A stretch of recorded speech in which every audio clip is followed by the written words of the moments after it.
자, 오늘 하나님의 말씀은 말씀 충만으로 일어나는 일에 대해서 같이 나누도록 하겠습니다. 말씀 충만.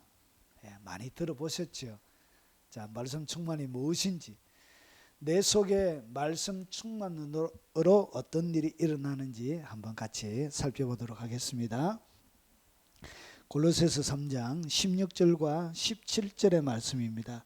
같이 소리내어서 한번 읽어보겠습니다. 그리스도의 말씀이 너희 속에 풍성히 가하여 모든 지혜로 피차 가르치며 권면하고 시와 찬송과 신령한 노래를 부르며 감사하는 마음으로 하나님을 찬양하고 또 무엇을 하든지 말에나 일에나 다 주 예수의 이름으로 하고 그를 힘입어 하나님 아버지께 감사하라.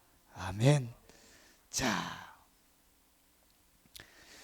골로새서 우리가 읽었던 이 말씀을 보면 오늘 첫 번째 보면 우리에게 좀 어려운 부분이 하나 있습니다. 뭐가 어렵냐?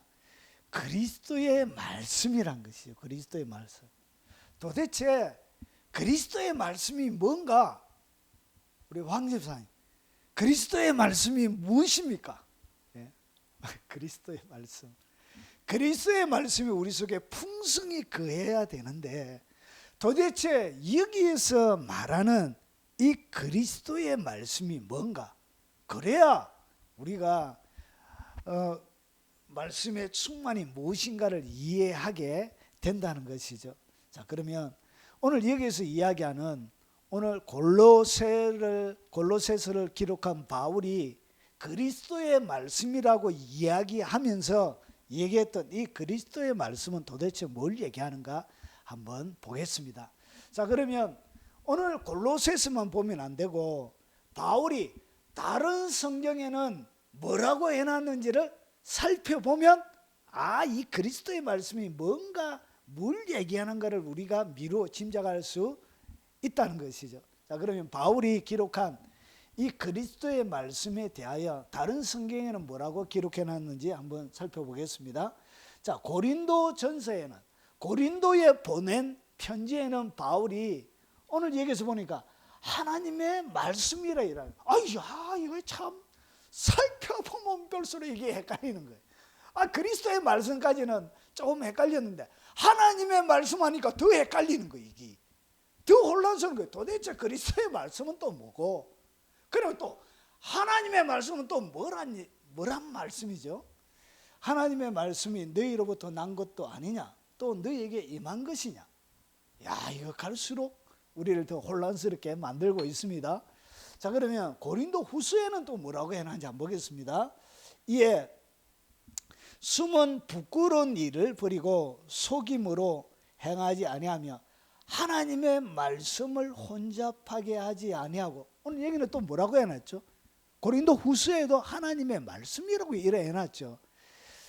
이거 뭔가 우리가 찾아가야 될 숙제가 하나씩 더 많아지는, 그리스도의 말씀이 뭔가 싶어서 찾아서 들어갔는데 또 숙제가 하나 더 생긴 거예요. 하나님의 말씀은 또 뭔가? 어렵다. 자, 그러면 데살로니가 전서에는 뭐라고 해놨는지 한번 보겠습니다. 데살로니가 전서에는 또 이거 주의 말씀이 도대체 뭔가? 이거 어떤 데는 그리스도의 말씀이라 해놓고, 그러면 어떤 데는 하나님의 말씀이라 해놨고, 오늘 데살로니가 전서에는 주의 말씀이 너희에게로부터 마게도냐와 아가야에만 들릴 뿐만 아니라 하나님을 향하는 너희의 믿음의 소문이 각지에 퍼졌으므로 우리는 아무 말도 할 것이 없노라. 그러니까 데살로니가 교회는 또 그리스도의 말씀도 아니고 하나님의 말씀도 아니고 주의 말씀이라 이래 딱 해놓은 거예요. 이것으로는 뭔가 우리가 실마리를 찾기가 너무 좀 어려운 거예요. 그래서 다른 또 성경에는 또 뭐라 해놨는지 또 한번 보겠습니다. 자, 데살로니가 전서 똑같이 우리가 주의 말씀으로 너에게 이것을 말하노니 주께서 강림하실 때, 오늘 또 이거 뭐라고 해놨죠? 주의 말씀이라 해놨죠. 그러니까 데살로니가 전서기 때문에 주의 말씀으로 해놓은 것은 데살로니가 전서는 주의 말씀이라 해놨네? 고린도에는 하나님의 말씀이라 해놨고, 그러면 데살로니가 후서에는 또 뭐라고 해놨는지 한번 보겠습니다. 그토록 형제들아 너희는 우리를 위하여 기도하기를 주의 말씀이 너희 가운데와 같이 퍼져나가 영광스럽게 되고, 오늘 데살로니가 후서에는 또 뭐라고 해놨죠? 주의 말씀이라 해놨죠. 그런데 잘 보세요. 오늘 주의 말씀이 너희 가운데 퍼져나갔다는 것은 하나님의 말씀, 우리가 복음 전도할 때 보세요. 하나님의 말씀이 너희로부터 난 것이냐 또는 너희에게 임한 것이냐 하면서 하나님의 말씀을 얘기하는데, 전도할 때 그들이, 바울이 그리고 사역자들이 전도할 때 뭘 얘기했죠? 하나님의 말씀을 혼잡하게 하지 않고 오직 진리를 나타내므로, 그러니까 하나님의 말씀이 진리인데 진리의 말씀을 전가한 거예요. 근데 그들이 전가했던 그 하나님의 말씀, 그 말씀을 갖다가 고린도에서는 하나님의 말씀이라 한 것이고, 그리고 오늘 데살로니가 교회는 주의 말씀이라 한 것이고, 오늘 우리가 읽었던 골로새서에는 그리스도의 말씀이라고 한, 골로새서에는 그리스도의 말씀이라 한 거예요. 그러니까 하나님의 말씀 그리고 그리스도의 말씀, 주의 말씀은 똑같은 것을 어떻게 했다고요? 그 교회 상황에 맞게 이렇게 그 말씀에다가 앞에 다른 설명을 붙여서 이렇게 설명을 한 것입니다. 그러면 왜 그리스도의 말씀이라고 이 바울이 오늘 우리가 읽었던 성경과 골로새서 가운데 이렇게 얘기했느냐? 이 골로새 교회에는 뭐가 있었냐면 이단이 있었습니다. 대표적으로 여러분 그 시대, 요 이단이 AD 300년까지 예수님이 죽고 나서 제자들이 100년경에 다 죽어요. 제자들이 죽고 나서 200년 뒤 300년대까지 이 이단이 어떻게 하냐? 교회를 망가뜨리고 교회를 무너뜨리고 그리고 교회를 힘들게 하는 이단이 이때 나타나게 되어집니다. 그래서 그 골로새 가운데는 그 초대 교회 이단 중에 가장 악한 영향을 미친 이단이 골로새 교회 가운데 있었던 거예요. 그래서 침투해서 이렇게 한 거예요. 누가 철학과 헛된 속임수로 너희를 사로잡을까 주의하라. 그래서 하나님의 말씀 외에 그리스도, 예수님이 가르쳐 주신 그리스도의 말씀 외에 철학과 헛된 속임수가 교회 가운데 많이 있었던 거예요. 그리고 나서 이것은 사람의 전통과 세상의 초등학문을 따르며 그리스도를 따름이 아니니라. 그래서 이 세상의 사람의 전통과 세상의 초등학문, 철학을 가지고 와서 어떻게 했냐? 교회를 오염시키고 교회를 무너뜨리는 그런 일들이 이단이 교회 가운데 있었던 거예요. 그래서 이단은 여러분 지금만 있는 거 아니고 초대 교회 때 예수님의 사도들이 활동했던 그 시대에도 이단이 있었습니다. 그래서 대표적인 이 이단의 가르침이 뭐냐? 철학과 헛된 속임수, 세상의 초등학문, 사람의 전통의 내용이 뭐냐? 그 내용은 이것이었습니다. 자, 자의적인 숭배. 그래서 천사들을 숭배하고 무엇을 숭배하기 시작한 거예요. 다른 것, 형상을 만들거나, 그리고 여기에는 뭐가 있냐?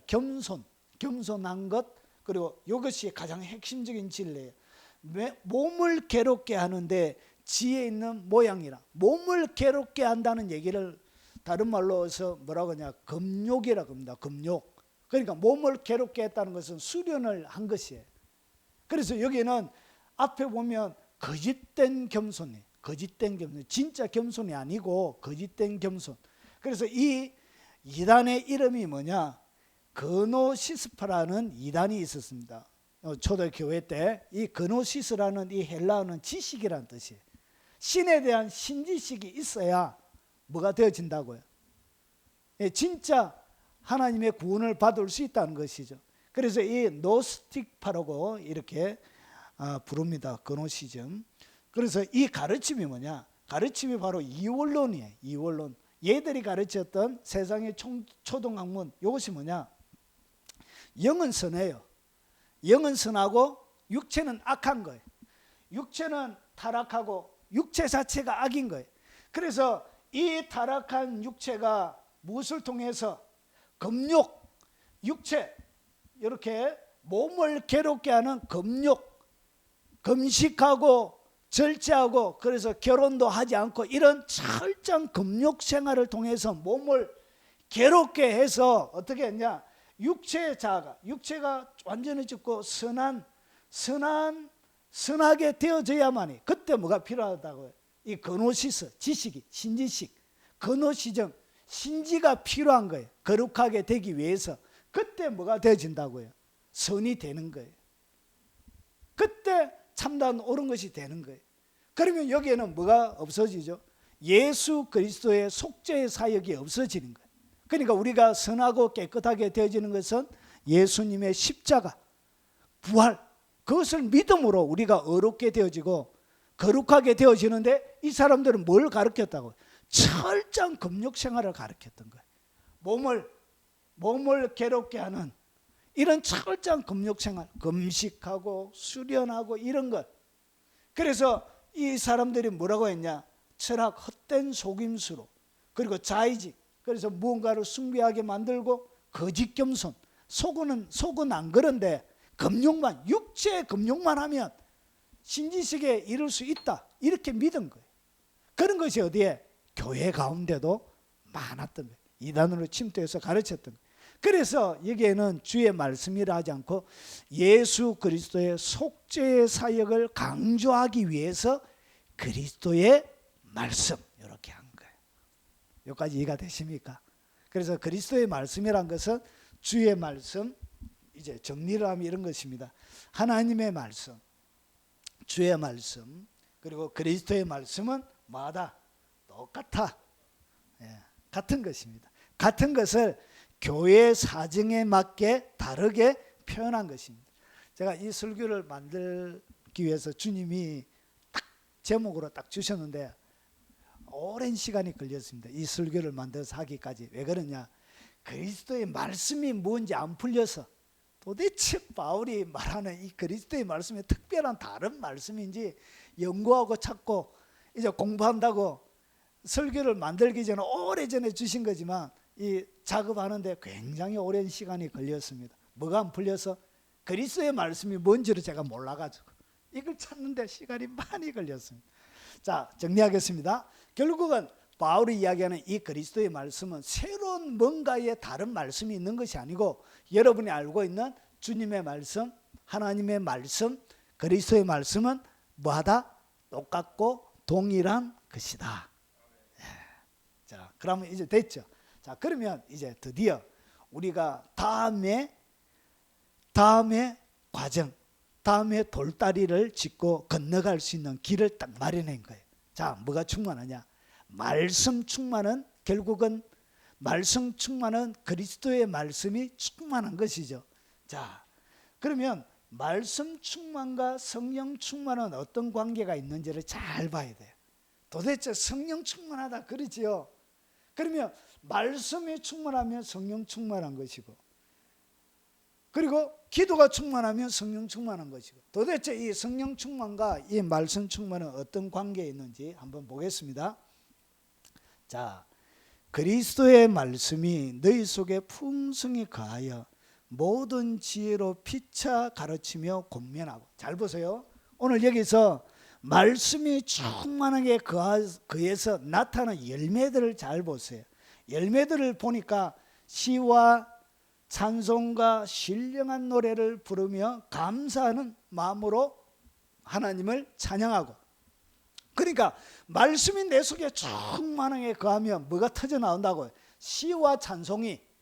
그러니까 말씀 충만한 상태에 딱 이르면 시와 찬송이, 신령한 노래가 나오고 감사하는 마음으로 하나님을 막 찬양하게 되어지고, 그리고 하나님 아버지께 감사하는 넘치는 감사가 넘쳐나게 되는 것입니다. 자, 그러면 오늘 요 본문의 여기와 가장 비슷하게 이야기하는 에베소서의 다른 부분이 있어요. 자, 보세요. 자, 여기 보면 19절을 보세요.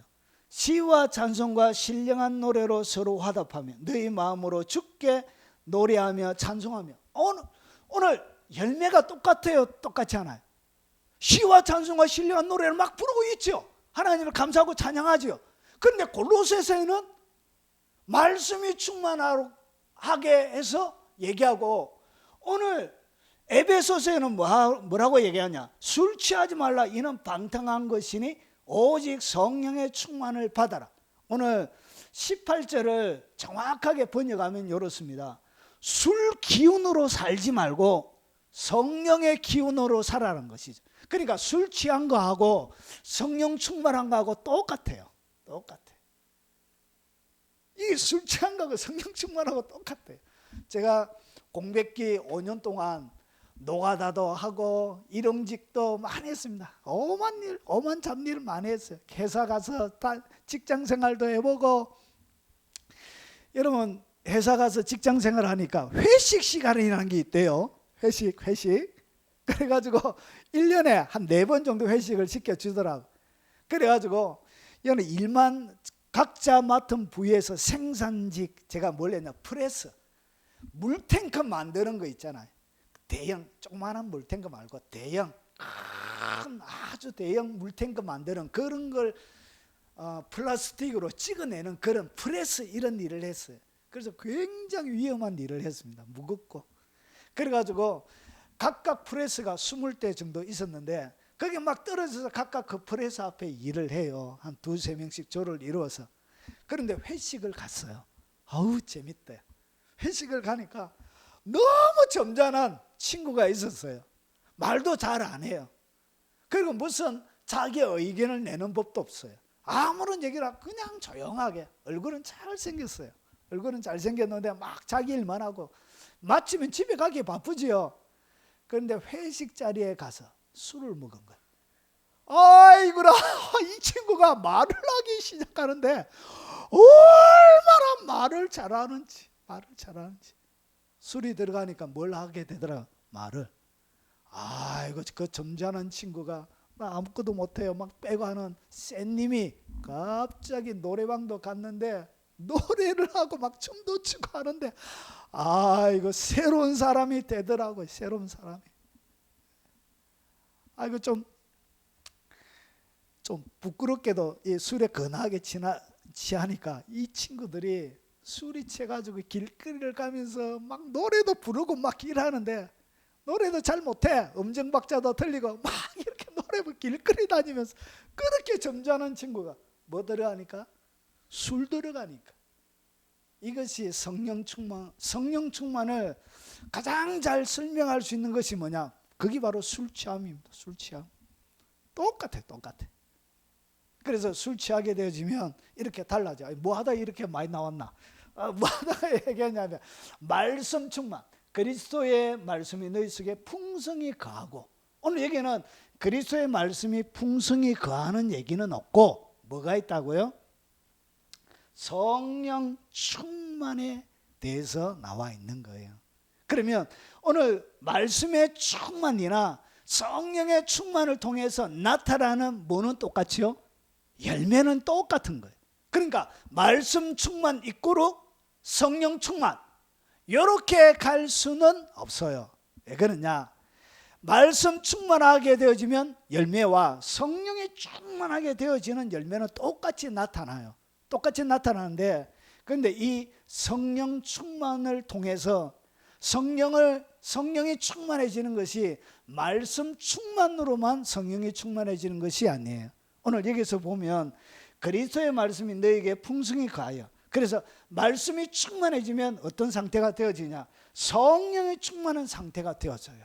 그러니까 내 속에 그리스도의 말씀이 풍성히 거하게 되어지면 늘 어떤 상태로 살아갈 수 있냐? 성령의 충만한 상태로 살아가고 술 기운으로 살지 않고 성령의 기운으로 살아갈 수 있습니다. 그래서 성령 충만을 유지하는 비법이 뭐라고요? 말씀을 내 속에 풍성히 채우는 거예요. 그런데 이 성령이 충만하게 되어지는 것이 말씀의 충만으로만 되어지는 것이 아니고, 이런 기도를 열심히 하니까 초대교회 사도행전 1장 그리고 사도행전 2장에 보니까 그들이 기도를 전심으로 기도를 하니까 뭐가 임하더라고요? 성령이 충만하게 임하더라. 그러니까 기도를 통해서도, 기도의 충만을 통해서도 무엇을 얻을 수 있다고요? 성령의 충만을 얻을 수 있는 거예요. 그리고 이 기도만을 통해서 성령의 충만을 받는 것이 아니고, 성경에 보니까 사역의 현장, 그러니까 바울이 설교를 하니까 그 설교를 통해서 바울이 설교하는 그 설교를 통해서 사람들이 뭘 받죠? 성령의 충만을 받는 거예요. 오순절날 성령 세례가 임했던 것처럼 사도행전 10장에 고넬료 가정 가운데 우리와 똑같이 처음 우리에게 하시는 것 같이 임하더라. 바울이 그렇게 설명을 해요. 그래서 설교를 통해서도 뭐가 일어난다고요? 성령이 충만해지는 거예요. 그런데 여기에는 이 설교를 통해서만 되어지는 것이 아니고 서대반이 사도행전 7장에 보니까 사도행전 7장에 서대반이 순교 장면이 나옵니다. 그래서 돌에 맞아 그가 순교할 때 하늘의 문이 열리고 그에게 뭐가 임하더라고요? 성령의 충만이 임하더란 것이죠. 그러니까 이 순교를 통해서도 순교의 현장 가운데서도 이런 뭐가 일어난다고요? 성령의 충만이 일어나. 여러분 어떤 분이 이제 환난을 통과한다니까 댓글을 달아놓으셨더라고요. 환난을 통과하는 거 무서워요. 그렇게 환난 통과해서 고난당하는 거 무서워요. 그런 식으로 댓글을 남겨놓다. 여러분 그때는 뭐가 일어난다고요? 여러분 순교의 자리에는 성령이 갖다 부어요. 성령이 갖다 부어버려요. 그러니까 성령에 뭐가 일어난다? 성령의 충만이 일어나요. 저희 아버지도 약주를 많이 드셨어요.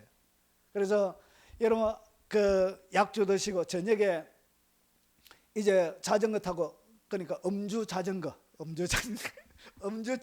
해서 할 때 자전거 타고 가지고 보니까 삐뚤삐뚤 하다가 주먹을 담에다가 다 갈은 거예요.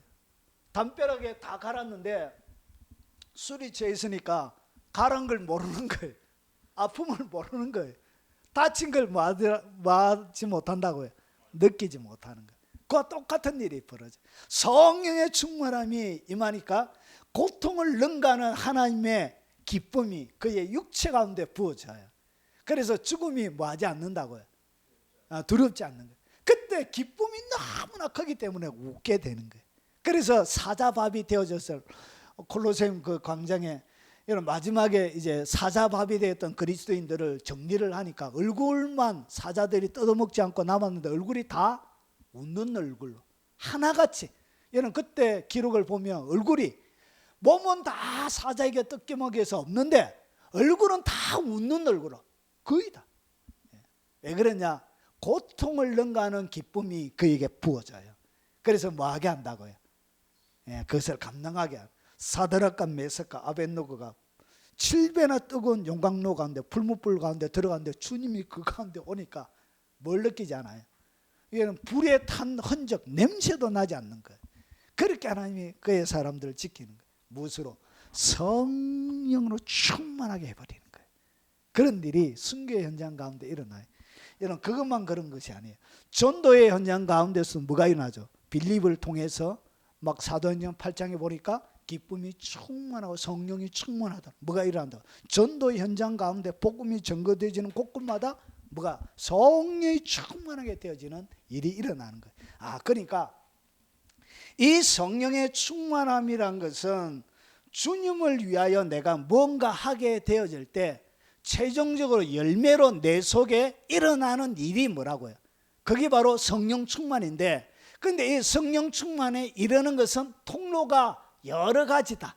한 가지가 아니란 것이. 그래서 말씀 충만이 성령 충만이라 하는 것은 틀린 말이요. 기도 충만이 성령 충만이라고 하는 것은 틀린 말이 되는 거예요. 이해가 되십니까? 무슨 말인지. 그러니까 여기에는 이 성령 충만은 마지막 열매예요.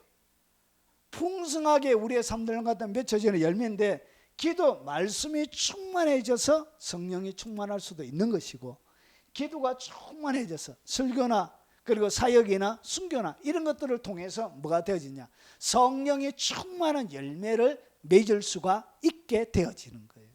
자, 그래서 이 말씀, 기도, 사역, 설교, 전도 이런 것은 뭐냐? 통로예요. 통로고 그것을 함을 통하여 우리에게 맺혀지는 열매, 결과가 결국은 뭐가 되어지냐? 성령 충만한 상태가 되는 것입니다. 아이고, 설명 다 했다. 여기까지 이해가 되시죠? 예, 이렇게 다른 것입니다. 자, 그러면 재밌다, 재밌어. 이거 연구하는 데는 시간이 엄청 걸립니다. 엄청. 그냥 쉽게 여러분 앉아서 듣지만 이것을 준비하는 과정들은 굉장히 어렵습니다. 자, 그러면 이제 우리는 본격적으로 이제 그리스도의 말씀이 내 속에 가득 들어차 있으면 내 속에 뭐가 일어난다고요? 성령이 충만한 상태가 돼요. 이것을 잘 이해하셔야 돼요. 그러니까 그리스도의 말씀이 가득 들어차 있으면 어떤 상태가 되냐? 성령이 충만한 상태가 돼요. 그래서 성령이 충만한 상태에서 말씀을 통해서 무슨 일이 일어나는지를 바울이 오늘 설명해 주고 있는 거예요. 그러면 성령의 충만함을 경험하지 못한 사람은 이 말씀을 이해할 수 있어요, 없어요? 못해요. 미안하지만 이 말씀이 무슨 말씀인지 이해가 안 돼요. 왜냐? 경험해 봐야 되는 것이거든. 이것은 맛보지 않는 사람은 이해할 수 있는 영역이 아니에요. 그래서 신약 성경은 성령 세례를 받은 사람들 위에 기초되어 있습니다. 우리가 단순하게 단어와 문자를 쪼개서 데려지는 것이 아니고 이것은 성령 세례를 경험한 사람, 하나님의 초대교회는 극한 핍박과 어려움이 있었습니다. 그리고 그 초대교회 모임들 가운데 성령의 충만함을 통해서 그들 속에서 일어난 예배가 어땠는지, 예배의 현장이 어떻게 바뀌어지고 그 예배의 현장 가운데 어떤 일이 일어났는지를 진짜 하나님의 성령의 충만한 예배가 하면, 살아있는 예배가 되면 어떤 일이 일어나고 있는지를 바울이 설명해 주고 있는 거예요. 그래서 이것을 단어적으로 쪼개져서 문자적으로 해석해서 되는 게 아니에요. 이것은 실제적인 사건이요, 이것은 실제적인 일들을 바울이 오늘 설명해 주고 있는 것입니다. 그것을 갖다가 바울은 골로새 가운데 이렇게 설명하는 거예요. 자, 그리스도의 말씀, 하나님의 말씀이 여러분 속에 충만하게 되어지면 성령의 충만함을 잊게 되어집니다. 자, 그러면 이제 보세요. 그리스도의 말씀이 여기 보면 풍성이 거하다. 그리스도의 말씀이 풍성이 어떻게 한다고요? 풍성이란 것은 뭐냐면 흘러 넘치는 걸 얘기합니다.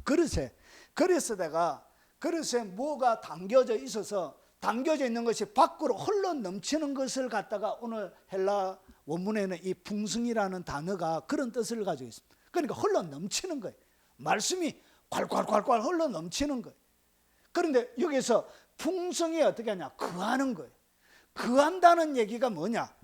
이 거한다는 이 헬라 단어는 보세요. 그리스도의 말씀이 풍성히 우리에게 거하면, 거하는 단어가 뭐냐면 이케오. 여기 요 단어인데 요거는 뭐냐면 거주하다는 것이에요. 집이라는 뜻을 가지고 있습니다. 집. 여기서 뭐 한다고요? 거주하는 거예요. 거주하는 것을 갖다가 보세요. 언어적으로 사람 안에 거하면서 뭐 하죠? 영향을 주는 거예요. 이 거한다는 것은 단순하게 안에 가만히 있는 그런 정지되어져 있는 상태를 얘기하는 것이 아니에요. 그리스도의 말씀이 내 속에 딱 들어가서 그리스도의 말씀의 영향력, 이 영향력이 어떻게 내 삶들 가운데서 그리스도의 말씀이 내 삶 구석구석에다가 뭘 행사하냐? 영향력을 행사하는 것을 갖다가 뭐라 그러냐? 거하는 이 단어를 쓰고 있는 거예요.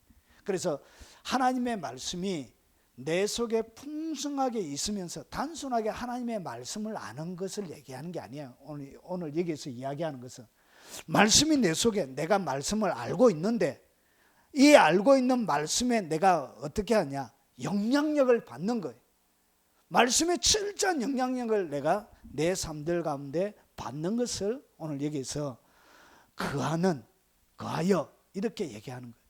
그래서 하나님의 말씀이 내 속에 풍성히 거하여 영향력을 딱 미치게 되어지면 제일 첫 번째 여러분에 주어지는 것이 뭐냐? 모든 지혜로 뭐가 생겨난다고? 지혜가 공급이 되어집니다. 지혜, 하나님의 지혜. 지식은 뭔가를 아는 것을 얘기하는 거예요. 이것을 지식이라 그래요. 지혜는 알고 있는 이 지식을 활용할 수 있는 그런 능력을 얘기합니다. 어떻게 해야 되는지, 무슨 문제, 지식적으로 다가온 이 문제나 돌파해야 될, 풀어야 될 수많은 이 걱정거리나 이런 인생의 문제를 어떻게 풀어내는 능력, 그런 것을 갖다가 뭐라 그러냐? 지혜라 그런 거예요. 그래서 하나님의 그리스도의 말씀이 내 속에 풍성히 거해서 내 삶들 가운데 영향력을 받고 행사를 딱 하기 시작하면 성령이 내 속에 풍성하게 성령 충만이 되어지는 거예요. 그러면서 그때 뭐가 있냐? 지식의 말씀, 지혜의 말씀이 여러분에게 폭발적으로 풀어납니다. 지혜의 말씀이 막 풀어져요. 뭐가 풀어진다고요? 지혜의 말씀이. 속에 그리스도의 말씀이 꽉 압도적으로 내 삶들 가운데 내 영혼에 충만하게 채워져 있으면 지혜가 풀어져요. 그래서 보세요. 지혜가 너를 선한 자의 길로 행하게 하며, 이 지혜가 여러분들을 어떻게 선한 자의 길로 갈 수 있도록 행하도록 영향력을 행사하는 거예요. 그리고 의인의 길을 지키게 하리니, 의인의 길에서 벗어나지 않도록 지혜롭게, 이 지혜가 나의 삶들을 갖다가 어떻게 하냐? 선한 자의 길 속에 살아갈 수 있도록 나를 지켜주는 거예요. 뭐가? 지혜가. 그리고 보세요. 지혜는 진주보다 귀하니. 지혜는 뭐냐? 진주보다 더 귀하대. 내가 사모하는 모든 것으로도 이에 비교할 수 없도다. 그래, 사모하는 어떤 것도 뭐보다 약하다고요. 예, 모든 세상에 사모하는 것 중에 최고가 뭐냐? 그게 지혜란 것이죠. 가장 값진 것이. 그게 풀어지기 시작하는 거예요. 지혜는 그 얻은 자에게는 생명나무라. 지혜를 딱 갖고 있으면 생명나무의 과일을 먹는 것처럼 내 삶이 어떻게 되냐? 지혜를 가진 자는 복되도다. 복을 받게 되는 거예요. 생명나무를, 생명을 누릴 뿐만 아니라 내 삶에 지대한 복, 넘치는 복을 받게 되는 거예요. 그 일을 누가 하느냐? 지혜가 하는 거예요. 지혜가 있어야 생명나무의 복을 받는 거예요. 그리고 지혜가 그의 집을 짓고 7 기둥을 다듬고, 지혜가 있어야 여러분의 집을 어떻게 하냐? 지어주는 거예요. 여러분의 영적인, 육적인 집은 노력해서 지으면 되고, 영혼의 집은 어떻게 짓냐? 지혜를 통해서 짓는 거예요. 결국은 지혜가 없는 자는 뭘 짓지 못한다고요? 영적인 집을 못 짓는 거예요. 지혜가 있어야 영적인 집을 짓고, 그 영적인 집의 7 기둥을 어떻게 다듬어내는 역할, 그 역할을 하는 거예요. 그래서 예수님께서 뭐라고 그러죠? 내가 처소를 예비하러 갔노니, 처소를 예비하면 너희를 다시 나 있는 곳으로 와서 하게 하리라. 그러면서 뭐 하죠? 우리가 우리의 영적인 집을 이 땅 가운데 짓게 하는 거예요. 내가 살 집은 누가 짓죠? 여러분이 짓는 거예요. 여러분의 영혼이 살 새 예루살렘 안에 여러분의 집은 누가 짓냐? 여러분이 짓는 거예요. 그래서 그 짓도록 여러분의 삶을 지혜롭게 만드는 거예요. 7 기둥. 기둥이 7개면 집이 꽤 큰 거 같아. 야, 하니 좋겠다. 기둥이 7개래. 완벽한 집이라는 게, 7이라는 것은 완벽한 것을 얘기하는 것이거든. 완벽한 집을 지어주는 거예요. 뭐가 그런 역할을 한다고요? 지혜. 그런데 이 지혜는 어디서 나온다고요? 그리스도의 말씀이 내 속에 풍성하게 거할 때, 그때 열매로 배출이 되는 거예요. 그리고 그리스도의 말씀이 우리 속에 딱 거하면 뭐가 생기냐? 지혜의 가르침이 흘러넘쳐요. 그래서 보세요. 모든 지혜로 어떻게 하냐? 가르치며. 그래서 하나님의 특별한, 그래서 하나님은 우리의 삶들 가운데서 어떻게 하냐? 지혜로 우리를 가르쳐 주세요. 그래서 하나님이 내가 걸어가야 될 길을 어떻게 하냐? 세밀하게 가르쳐 줘요. 이것이 뭐냐? 하나님께서 우리를 인도하시는 하나의 방법이, 하나님은 우리를 이렇게 이끌어 갔어요. 이것이 하나님께서 자신의 사람들을 이끌어가는 방식이에요. 내가 내 갈 길을 가르쳐 보이고, 주님은 우리에게 어떻게 한다고? 가르쳐서 보이게 해주세요. 성령을 통해서 딱 가르쳐 주세요. 이렇게 세밀하게. 그런데 내 속에 뭐가 거해야 된다고? 그리스도의 말씀이 거해야 지혜의 가르침을 받는 거예요. 그런데 그리스도의 말씀이 하나도 없으니까 지혜의 가르침을 받지를 못하는 거예요. 이 지혜의 가르침이 와야 내 삶들 가운데서 평탄의 길이 열리는데, 너를 주목하여 훈계하리라. 어떻게? 가르침, 지혜, 그리스도의 말씀을 통해서 되는 거예요. 너희 자녀들아 와서 내 말을 들으라. 내가 여호와를 경외하는 법을 너에게 어떻게 하냐? 가르쳐줘. 하나님을 경외하는 법도 배워야 되는 거예요. 하나님을 어떻게 경외하는지 여러분이 인생의 수많은 실패와 인생의 수많은 넘어짐을 통해서 어떻게 하냐? 배우게 되는 거예요. 여러분의 마음대로 인생을 살아가다가 한계점에 따가고 넘어지고 자빠지고 인생이 풍지박산이 되어지고 그때 실패가 되어질 그때 하나님을 경외하는 법을 어떻게 하냐? 배우게 되는 거예요. 그래서 내 인생이 망가지기 전에 어떻게 하나님을 경외하는 자에게는 하나님이 좋은 것을 아끼지 않는 것이죠. 이게 그래서 여호와를 경외하는 것이 지식의 지혜의 근본이다. 근본. 그래서 하나님을 경외하고 살면 평탄한 삶이 우리의 삶들 가운데 펼쳐지게 돼요. 고난이 와도 그냥 쉽게 쑥 넘어가. 어우 좋아 하면서 쑥 넘어가게 되는 거예요. 그래서 하나님의 말씀이 풍성하게 가면 그분의 말씀이 나를 어떻게 하냐? 아주 세밀하게 하나님을 경외하는 삶으로 우리의 삶을 가르쳐 주게 되는 거예요. 그래서 하나님의 말씀이 없는 사람은 뭐하냐? 여러분 인생에 좋은 스승이 없는 것과 똑같아요. 가르침을 받지 못하게 되는 거예요. 풍성이 그해야 영향력을 받게 되는데 말씀이 없는 거예요. 그래서 말씀에 대한 뭐가 있어야? 실력이 있어야 돼요. 실력. 말씀에 대한 실력이 있어야 제대로 된 가르침을 스스로 성령을 통해서 배우게 되는 것입니다. 자, 그날에 그의 무거운 짐. 그래서 이 하나님의 가르침을 통해서 어떻게 하냐? 기름 부음, 성령이 충만해지는 거예요. 뭐가 임한다고요?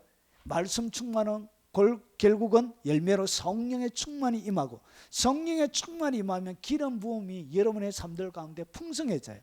그래서 어떻게 되어지냐? 그날에 그의 무거운 짐이 어깨에서 떠나고 멍에가 내 목에서 벗어지되 기름진 까닭에 멍에가 부러지리라. 결국은 여러분 이것은 무엇을 그림으로 가지고 있냐면 멍에란 것은 소 두 마리가 끄는 목에 끄는 그걸 얘기합니다. 멍에. 그래서 그 멍에 그래서 예수님께서 수고하고 무거운 짐진 자라 다 내게로 오라. 내가 너희를 쉬게 하리라. 내 멍에는 가볍고. 그래서 주님이 뭐라고 얘기하죠? 멍에를 주님과 같이 우리가 멍에를 같이 매는 거예요. 근데 가볍대요, 멍에가. 그래서 어떻게 하냐? 기름 부음을 통해서 이 멍에가 여러분의 인생 가운데 무겁게 짓누르고 있는 이런 것들이 기름진 까닭에 어떻게 하냐? 멍에가 부러지는 일이 여러분의 삶들 가운데 무겁게 하는 무거움의 짐들이 끊어지는 거예요. 멍에가 부러지면 뒤에 뭐가 없어져요? 끌고 갈 것이 없는 거예요. 그냥 룰룰랄라 그냥 쏘가 그냥 가는 거예요. 풀치 마음대로 떠들먹고 계곡도 가고 물도 마시러 가게 되는 거예요. 일을 안 해도 된다는 거예요. 멍에가 없기 때문에 뒤에 연장, 도구, 수레 이런 것이 없이 그냥 멍에가 부러지는 거예요. 결국은 이것은 무엇을 통해서 되어지냐? 기름 부음. 예수 그리스도 안에 성령의 충만한 가운데 있는 그 기름 부음이 멍에를 끌어주게 되는 거예요. 끌어주도록 뭐 한다고요? 가르쳐 주는 거예요. 이 말씀의 충만이 이런 역할을 우리의 삶들 가운데 하는 것입니다. 그리고 지혜에 보세요. 모든 지혜로 피차 가르치고만 권면하는데 지혜에 뭘 받느냐? 권면이 내 삶들 가운데 흘러넘치게 되는 거예요. 성령님이 이렇게 하나님께서 인도해 주시는 거예요. 보세요. 오늘 여기서 권면 마음에 두다, 즉 주의하다 또는 온건하게 하다, 책망하다, 훈계하다 그런 뜻을 가지고 있습니다. 그래서 하나님께서 내 삶들 가운데 훈계하고 잘못된 길을 갈 때는 경고하고 내 삶을 권고해 주는 거예요. 이렇게 권면해 주는 거예요. 자, 그리고 나서 여러분 성령이 충만하게 되어지면 여러분 성령이 충만한 상태는 술이 취한 상태와 똑같은 상태가 돼요. 그래서 똑같은 일이 일어나는데 뭐가 되어지냐? 시와 찬송을 막 부르게 돼요. 성령이 충만하면 그냥 노래를 하게 되어져 있습니다. 말씀이 내 속에 충만하게 딱 가면 여러분 초대교회 예배를 보면 주로 어디에서 드렸냐면 동굴, 토굴 그리고 지하 카타콤 이렇게 숨어있는 그런 장소에서 아주 몰래 그들이 나눴던 인사는 뭐냐면 짝대기 같은 거를 들고 가면서 바닥에다가 이렇게 물고기를 그렸어요. 물고기가 익투스거든요. 익투스인데 이게 무슨 말의 줄임말로 주는 그리스도 있어요. 살아계신 하나님의 아들이십니다 라고 얘기하는 그 첫 단어 헬라어 첫 단어를 딱 모으면 뭐가 돼? 익투스가 돼. 그래서 예수 믿는 사람들끼리 자기들을 알아보기 위해서 땅에다 뭘 그려요? 그냥 물고기 한 마리 딱 그려요. 그러면 자기도 옆에다가 암호로 물고기 그려요.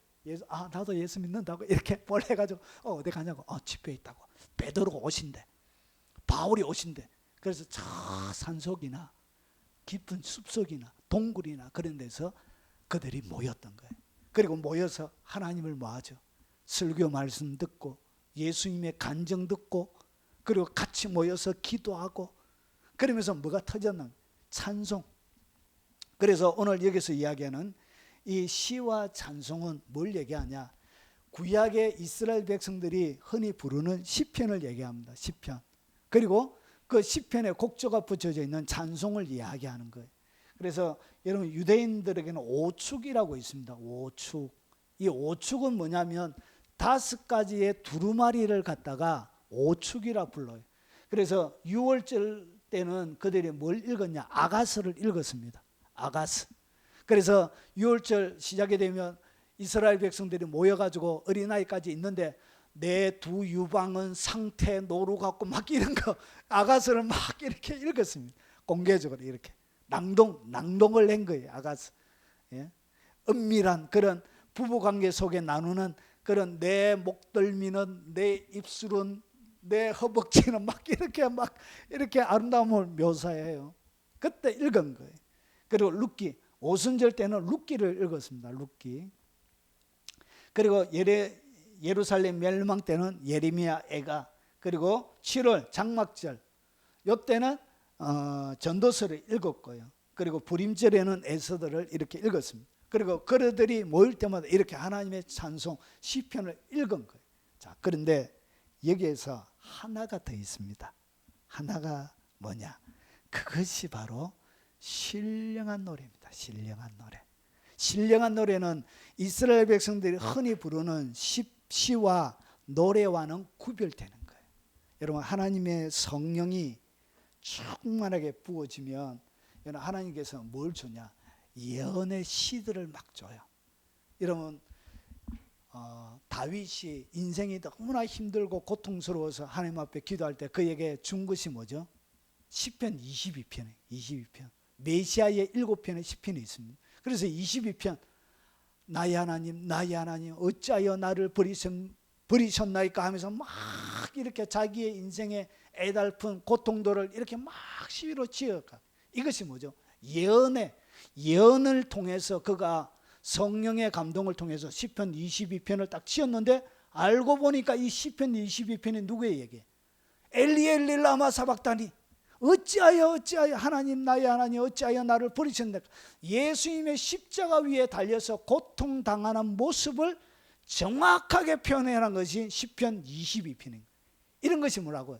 이것이 바로 예언의 시예요. 그래서 성령이 충만하고 이스라엘 백성들이 모인 가운데 성령이 충만한 예배 가운데 백성들이 딱 들어가면 뭐가 터지냐? 예언의 시편들이, 예언이 담겨져 있는 시들이 터져 나와요.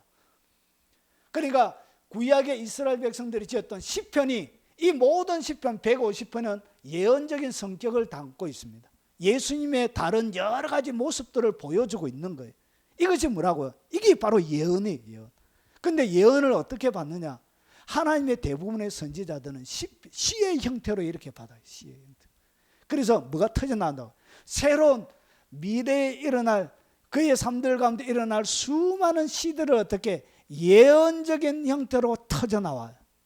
그래서 뭐가 있다고요? 초대교회에 있던 예언이 굉장히 예언을 고린도전서 14장에 보니까 예언을 뭐하지 말고 멸시치 말고 더욱더 사모하라. 예언을 뭐하라? 사모하라. 그러니까 초대교회 때는 뭐가 많았다고요? 예언해주는 이런 것들이 아주 흔하게 예배 가운데 있었던 거예요. 그래서 이 예언을 통해서 일어나는 수많은 시들이 이렇게 만들어지고 그 시에다가 뭐가 붙여져요? 노래가 붙여져요. 여러분 일반 예배 때는 잘 못하는데 청년의 수련회 같은 데 가면 모두 다 방언을 하잖아요. 모두 다 방언을 하면 방언 찬양을 딱 시켜요. 방언 찬양을 딱 시키면 음은 하나의 음인데 엄청나게 방언 찬양하면 다양한 노래가 나오는데 엄청 예뻐요. 너무너무 예뻐요. 그 아름다운 소리는 이루 설명할 수가 없어요. 그리고 거기에다가 갑자기 하나님이 목청을 사람들의 목청을 툭툭툭툭 치는 사람들이 있어요. 그래서 목청을 한 번씩 툭툭툭툭 치면은 음이 올라가는데 고음이 처리가 되어지는데 인간이 낼 수 없는 그런 하이 고음들이 막 터져 나오게 돼요. 이것은 경험해 봐야 하는 거예요. 그래서 여러분 예전에 지금 존재하지 않는 새로운 찬양들이 어떻게 성령 안에서 막 주어져요. 새로운 찬양들이 막 울려나. 노래가 다른데 노래가 각각 다르게 불려지는데 이상하게 이 노래가 너무 어울리고 아름다워요. 뭐가 터진다고요? 신령한 노래가 터지기 시작해요. 예배 안에. 그런데 가사는 모르는데 여러분 직관이라고 있습니다. 우리의 영에는 직관. 그러니까 우리의 영에는 양심, 영의 3대 요소가 우리의 혼의 3대 요소는 지정의고 그리고 우리의 영의 3대 요소는 영교, 하나님과 영적인 교통하는 거 영교, 그 다음에 직관, 그리고 양심이 있습니다. 이것이 영의 3대 기관이. 그런데 이 직관이란 것은 뭐냐면 그냥 하는 거예요. 저절로. 배워서 아는 게 아니에요. 그냥 저절로 다 알아요. 천국에 가면 무식한 사람이 없어져요. 왜냐? 천국에 들어가서는 교육하고 이런 거 1강, 2강, 3강 이런 거 없어요. 천국에 들어가는 순간 모든 지혜와 지식을 다 받게 돼요. 저절로 다 알게 돼요. 노래를 배울 필요가 없어요. 왜 배울 필요가 없냐? 그냥 노래가 얼룩해지면 그냥 다 알아요. 그냥 천국의 노래는 배울 필요가 없어요. 성령의 지혜를 통하여 이 땅 가운데 내려온 노래들이 있습니다. 그런 노래들은 배우는데 시간이 걸리지 않습니다. 시간이 하나도 안 걸려. 할렐루야 할렐루야 할렐루야 할렐루야. 이게 천국에서 내려온 노래. 할렐루야 할렐루야 할렐루야 할렐루야. 배울 필요가 없어요. 한 번 들으면 바로 알아요. 이해가 되십니까? 이런 배우지 않아도 알 수 있는 노래들이 어떻게 하냐? 신령한 노래들이 그 예배 현장 가운데 울려 퍼지기 시작합니다. 그래서 말할 수 없는 여기에는 뭐가 있냐? 성령의 충만함 뿐만 아니라 하나님의 깊은 임재가 그 가운데 임하게 됩니다. 말로 알 수 없는 하나님의 임재를 더듬어서 알 수 있는, 만져서 알 수 있는 두터운 하나님의 임재가 그 예배의 현장, 그 모임의 현장을 듣기 시작해요. 그래서 뭐가 일어난다고요? 말로도 알 수 없는 신령한 노래가 밖에의 환난, 핍박, 십자가의 고통, 화형, 그리고 강도 모든 것을 다 빼앗기는, 그리고 유대교에서 출교를 당하고, 그리고 로마에 있는 사람들은 자기의 모든 로마의 시민권도 빼앗기고 재산도 빼앗기고 모든 것을 다 빼앗기고 잡히면 죽는 것, 그런 것이 밖에 있지만 하나님의 성령 충만한 가운데, 예배 가운데는 뭐가 넘친다고요? 이런 하나님의 임재 가운데, 성령의 충만한 가운데 새로운 노래가 일어나는 거예요. 그래서 여러분의 기도가 깊이 있게 들어가면 여러분 마치 상태가 진공 상태에 들어가는 것처럼 새로운 노래가 여러분 가운데 임합니다.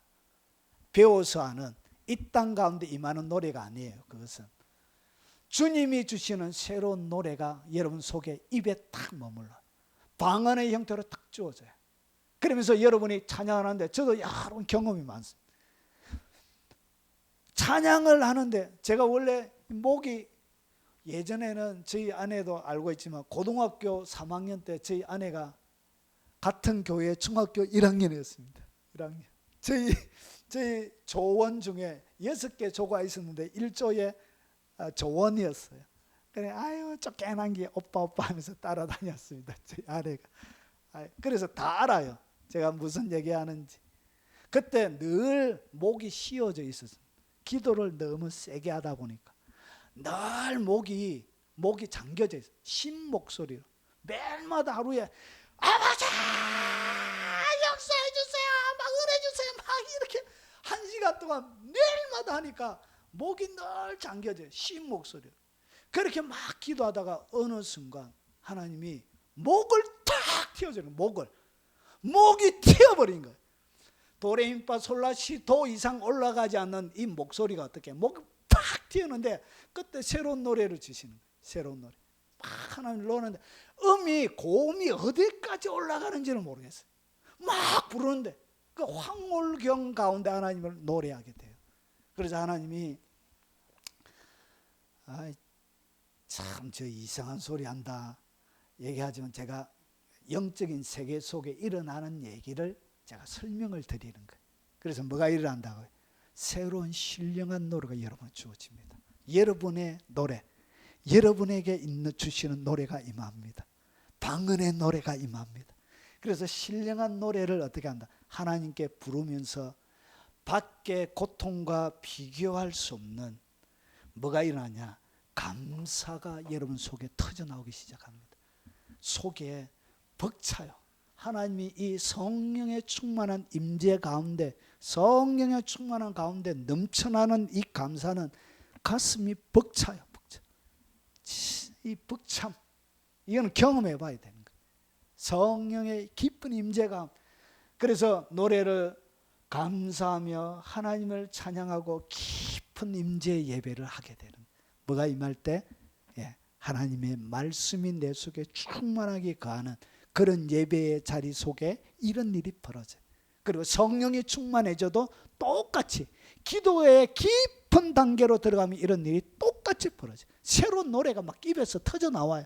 새로운 찬양이. 하나 이런 찬양이 너에게 나와야 돼. 이 하늘의 찬양이 세상에 지금까지 있는 존재하지 않는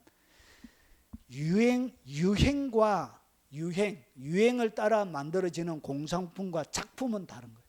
작품은 세대가 지나면 지날수록 그 작품의 값어치, 그 가치는 훨씬 높아지는 거예요. 그런데 유행을 따라 만들어진 곡은 유행가.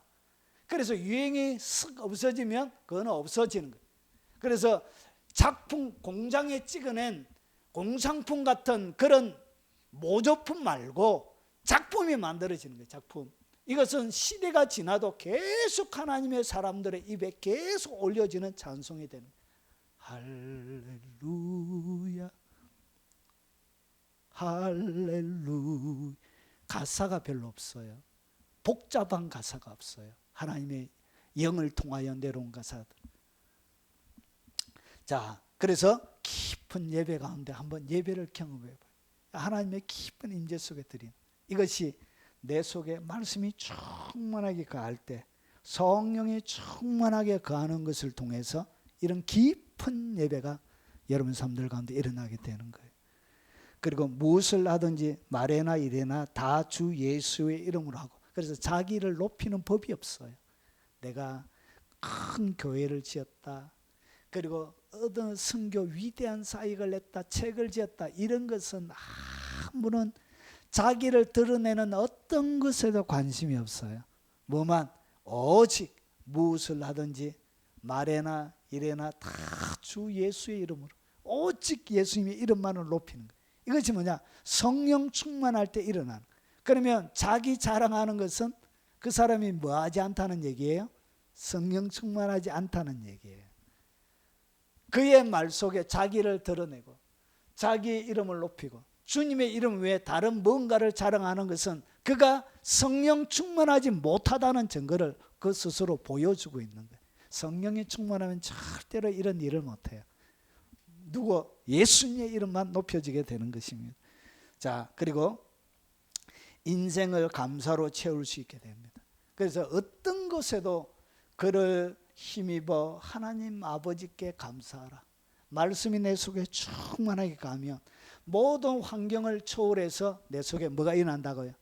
말씀의 영향력을 받기 때문에 하나님을 온전히 찬양하게 됩니다. 그래서 시편에 보면 여호와께 감사하라. 그는 선하시며 인자하심이 영원함이도다. 그 시편에 보면 요런 여호와께 감사하라. 그는 선하시며 인생에 베푸신 인자하심이 크도다. 요런 가사가 계속 나와요. 여러분, 하나님의 깊은 솔로몬 성전 가운데 일어났던 그 가사도 여호와께 감사하라. 그는 선하시며 인자하심이 영원함이도다. 이 찬양이, 이 찬양 가사가 그렇게 되는 거예요. 그래서 이런 것들이 어떻게 하냐, 내 삶들 가운데 말씀이 충만하게 되어질 때 일어나는 거예요. 그러면 왜 내 삶들 가운데 불평과 불만이 일어나느냐? 이유는 내가 말씀 충만하지 못해서 그런 거예요. 말씀 충만하지 못하고 성령 충만하지 못하기 때문에 원망과 불평이 나오는 거예요. 그래서 인생이 말로 닿을 수 없는 두려움과 걱정과 염려로 채워져서 살게 되는 거예요. 자, 마무리하겠습니다. 자, 그러면 어떻게 그리스도의 말씀으로 충만하게 채울 수 있느냐? 이걸 경험해 봐야 돼. 우리 언제 한번 수련회 할 때 제가 계획을 마음에 잡고 있습니다. 우리 정교인 수련회 할 때 요것을 한번 경험하는 그런 시간들을 한번 하려고 제가 생각하고 있습니다. 이것은 맛을 봐야 돼. 아, 이거구나. 그래서 이 맛을 보면 다른 것은 맛이 없어요. 자, 어떻게 그리스도의 말씀으로 내가 충만하게 채울 수 있느냐? 보세요. 그리스도의 말씀이 풍성히 가하여 가르치며 권하고 시와 찬송과 신령한 노래로 감사하게 되는데, 보세요. 그것을 갖다가 디모데는 바울이 세운 믿음의 아들이에요. 디모데는 목회자예요. 그래서 목회자에게 보낸 서신이 디모데 전후서, 디도서예요. 디도서. 그래서 이것은 목회 서신이라 불러요. 그래서 여기서 보니까 디모데에게 뭐라 그러냐? 내가 이럴 때까지 읽는 것, 권하는 것, 가르치는 것에 점령하라. 그래서 바울이 뭐라 그러냐? 읽으라. 하나님의 말씀을 어떻게 하라? 목회자인 디모데에게 계속 읽으라는 것이죠. 이것이 왜 그러냐? 오늘 권하고 가르치는 것 앞서 그 하나님 말씀을 읽어야, 그리스도의 말씀이 내 속에 풍성히 그해져야만이 성령 충만으로 나아갈 수 있기 때문에, 어떻게 그리스도의 말씀이 내 속에 풍성히 거하게 하느냐? 읽음을 통해서 되는 거예요. 여러분, 그리스도의 말씀을 많이 읽어야 말씀 충만의 단계로 가는 거예요. 그런데 그리스도의 말씀을 읽지 않는 자에게 기도를 통하여 성령 충만한 거하고 말씀을 통하여 성령 충만한 것은 조금 레벨이 다릅니다. 조금 달라요. 여기까지 설명하면 시간이 좀 걸리고, 이게 권위, 능력, 권세 이런 것이 차이가 나요. 그래서 여기 보십시오. 읽어라. 뭐하라? 예, 그리스도의 말씀의 충만함을 받고자, 여러분 받으면 좋겠죠? 그러면 말씀의 충만은 어떻게 일어나냐? 읽어야 돼요. 많이 읽어야 돼요. 부지런히 많이 읽어야 돼요. 다독해야 돼요. 다독. 성경을 읽지 않는 자에게는 뭐가 일어나지 않는다고요? 그리스도의 말씀이 풍성히 거하지 않습니다. 성경을 읽지 않는 자에게 하나님이 그런 일을 준 일이 없어요. 그러고 나서 어떻게 했냐? 가나안 7 족속을 정복하는 모세가 죽었어요. 여호수아가 지도자가 됐는데 가나안 정복하려고 하니까 손에 맥이 풀리는 거예요. 왜 그러냐? 그는 12 정탐꾼으로 가나안에 40년 전에 먼저 가본 사람이에요. 거기에 아낙 자손이 있고 장대한 자손이 있고, 그들의 보기에 우리는 메뚜기처럼 너무나 작은 사람들이었어요. 그래서 게임이 안 된다는 것을 여호수아가 잘하고 있었던 거예요. 그래서 모세도 없고 이제 자기가 지도자가 되어서 가나안을 정복하려고 하면 너무나 두려운 거예요. 그래서 여호수아 1장에 가장 많이 나오는 것이 뭐냐? 두려워하지 말라, 두려워하지 말라. 그것이 계속 나와요. 계속. 왜냐? 여호수아의 마음속에 그런 두려움이 그를 잠식하고 있었던 거예요. 그래서 그 해결책으로 하나님이 가나안을 정복하는 정복, 전쟁, 작전 플랜이 뭐냐? 그것이 바로 이 8절이에요. 이 율법책을 내 입에서 떠나지 말게 하라. 이것이 뭐예요? 전쟁 방법이에요. 율법책을 내 입에서 떠나지 말게 하라는 거죠. 떠나지 말게 하는 것은 계속 읽고 계속 말하는 것이죠. 묵상하라는 것이죠. 그래서 주야로 모하여 묵상하여 그 안에 기록된 대로 다 짓게 행하라. 그래야만 내 길이 평탄하게 될 것이라. 내가 형통하리라. 결국은 하나님의 말씀을 내 삶들 가운데 주야로 떠나가지 않게 하는 그런 사람만이 말씀의 충만을 통한 성령 충만을 받는 거예요. 다른 방법이 없어요. 하나님의 말씀을 사모하지 않는 자에게는 말씀 충만이 일어나지 않습니다. 그래서 깊이 있는 지혜의 가르침, 권면 이런 것들을 받을 수가 없어요. 자, 그래서 보세요. 갈라디아서 6장 7절과 8절을 보면 스스로 뭐 하지 말라? 속이지 말라. 속이지 마라. 그래서 스스로 속이는 것을 바울이 갈라디아 교인들에게 설명합니다. 그러면 스스로 나를 기만하는 거예요.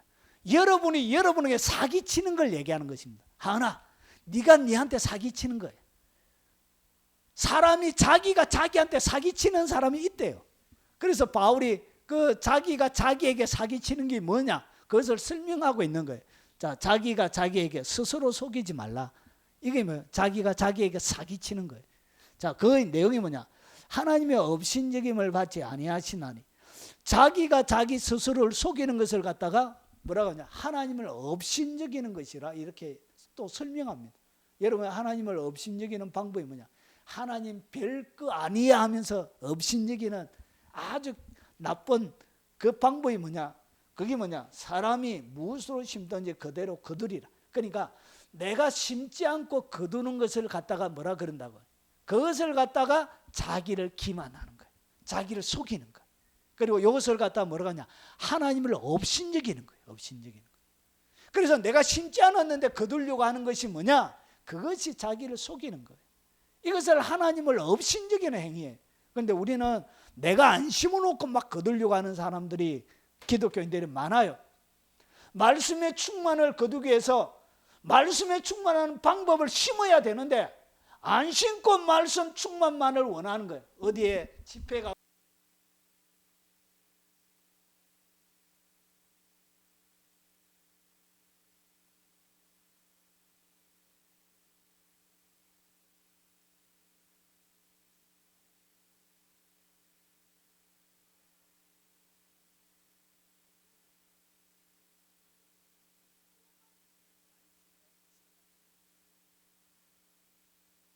그 외에는 다른 말씀의 충만의 방법이 성경에는 존재하지 않습니다. 말씀 충만은 오직 읽고 묵상하고 가르치고 배우고 그리고 열심히 내 속에 채울 때만 말씀 충만을 통한 성령 충만이 일어나는 거예요. 그래서 심지 않고 막 거두려고 하는 것은 하나님을 기만하는 거예요. 하나님을 업신여기는 거예요. 자기의 육체를 위하여 심는 자는 육체로부터 썩어질 것을 거두고 성령을 위하여 심는 자는 성령으로부터 영생을 거두리라. 그래서 여러분이 열심히 심으십시오. 제가 가장 원하는 것이 뭐냐? 여러분을 말씀 충만한 사람으로 만드는 거예요. 여러분이 말씀 충만한 상태로 살아가게 되는 것, 그것이 목회자가 해줄 수 있는 최고의 헌신이고 섬김이에요. 뭘 충만해져야 되나? 말씀의 충만. 그래서 열심히 많이 읽으십시오. 그리고 부지런히 암송하시고 그리고 오랫동안 내 입에서 떠나지 말게 하며 주야로 묵상하십시오. 지켜 행하십시오. 그때 여러분이 무의 지배를 받냐? 그리스도의 말씀이 충만히 거하여 그 말씀의 충만을 한 상태, 그리고 성령의 충만함을 잊게 되어지는 것입니다. 오늘 이 말씀이 여러분의 말씀이 되시길 바랍니다. 오늘 이 영상을 접하는 여러분의 말씀이 되기 바랍니다.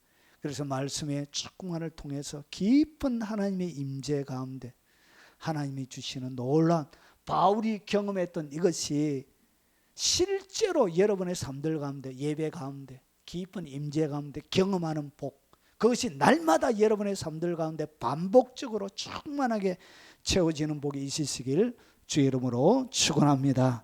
아멘. 자, 하나님의 우리 닫아주세요. 마지막 찬양하고 우리 축도로 예배 마치도록 하겠습니다.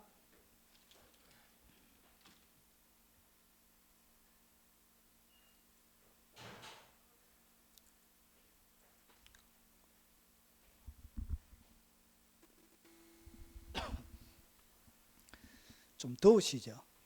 다음 주에는 에어컨을 좀 켜겠습니다. 예, 주여. 강물 같은 주의 은혜로 내 영혼 새롭게 빈들 창조의 하나님이 나의 아버지 아버지 지치고 상한 마음 상해 주시고 그 안에 안아주시는 위로의 하나님이 나의 아버지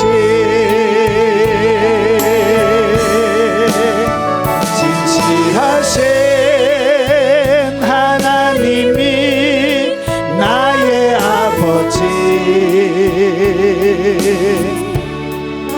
실수하지 않으시는 하나님이 나의 아버지 복 주시고 지키시며 은혜와 평강을 베푸시는 축복의 하나님이 나의 아버지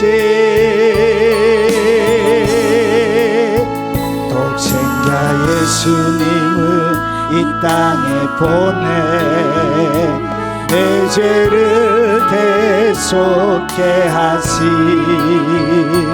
구하네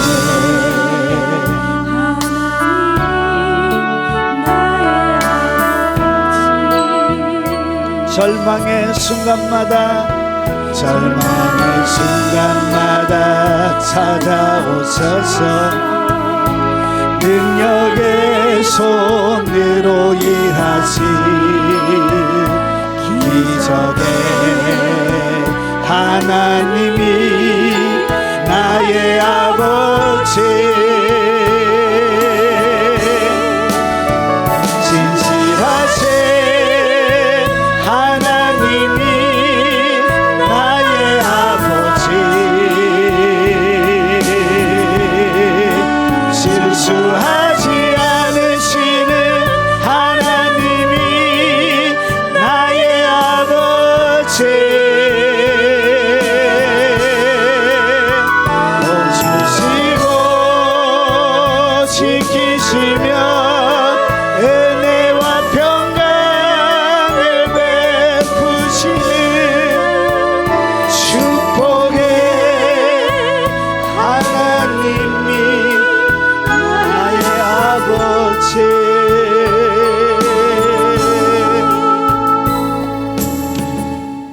지금은 우리 구주 예수 그리스도의 은혜와 성부 하나님의 지극하고 크신 사랑과 성령님이 함께 하심으로 말씀 충만한 사람이 되어져서 날마다 깊은 하나님의 지혜의 가르침과 권면을 받으며 시와 찬미와 신령한 노래를 부르며 하나님께 온전히 예배하기를 결심결단 다짐하는 이 자리에 참석한 사랑하는 하나님의 백성들 머리 위에 그리고 아버지 하나님 여러 가지 사정을 통하여 예배에 나오지 못한 사랑하는 모든 가족들 머리 위에 특별히 우리 귀한 박옥 권사님 머리 그리고 그 머리 위에 그 침상 위에 그리고 여러 가지 이유를 통해서 나오지 못한 우리 박혜영 귀한 집사님 머리 위에 그의 가정 위에 그리고 이 말씀을 듣는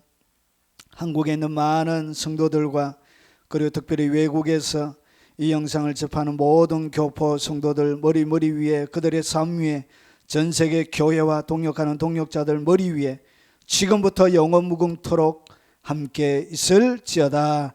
아멘.